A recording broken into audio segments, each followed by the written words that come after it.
Thank you for listening to our daily Bible reading lesson. The lesson today is the first televangelist. Chapter 45 in our reading yesterday in Jeremiah is a letter to Baruch, the son of Neri. And notice what it says, and it reminds me of something that we really despise today as we see it around us, and we need to realize it can be in us too. He says, the word that Jeremiah the prophet spake unto Baruch the son of Neriah, when he had written these words in the book at the mouth of Jeremiah in the 4th year of Jehoiakim the son of Josiah, king of Judah, saying, Thus saith the Lord, the God of Israel, unto thee, O Baruch, thou didst say, Woe is me! For the Lord hath added grief to my sorrow. I fainted in my sighing, and I find no rest. Thus shalt thou say unto him, The Lord saith thus, Behold, that which I have built will I break down, and that which I have planted I will pluck up, even this whole land. And seekest thou great things for thyself? Seek them not. For behold, I bring evil upon all flesh, saith the Lord. But thy life will I give unto thee for a prey in all places whither thou goest. You see, Baruch, he had diligently given those things unto the people. He had worked with Jeremiah, sent forth this message. Here's what you're going to suffer. Here's what you're going to endure. But now he says, I ought to be able to avoid everything. I'm your servant. I'm a good guy. I ought not to have to suffer anything at all. That's why he said, You've added grief to my sorrow, fainted my sighing. He thought because of what he had done, he'd just be exalted and be able to forego any type of suffering as a child of God. Well, that pretty well fits televangelist, doesn't it?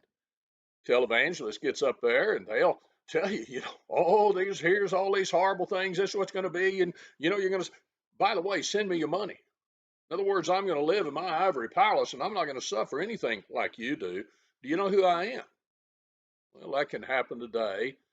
We talked about pride and how it comes before so many things at times.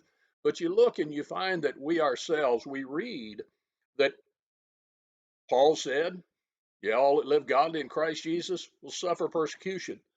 The Lord said, the way that leads to heaven is a narrow way. Few there be that find it.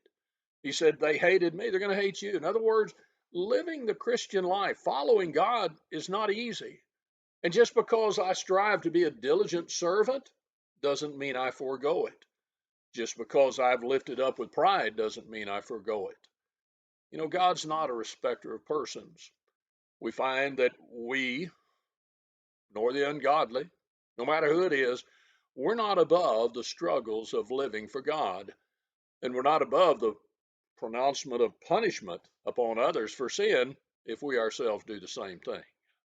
I pray that we'll always look and we will look to God and realize that He's not a respecter of persons, and we will not be either singling ourselves out as someone who deserves special treatment. Thank you for listening. Let's humble ourselves to God. Let's look to Him and realize that He's the giver of all that's good and perfect, but hard times are here.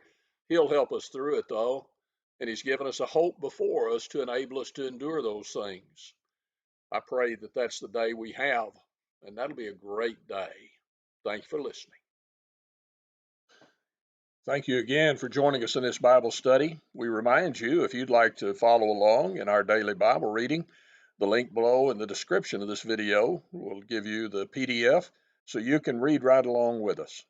If you have any other questions or if you'd like information on a Bible study, contact us with the information provided on the screen before you.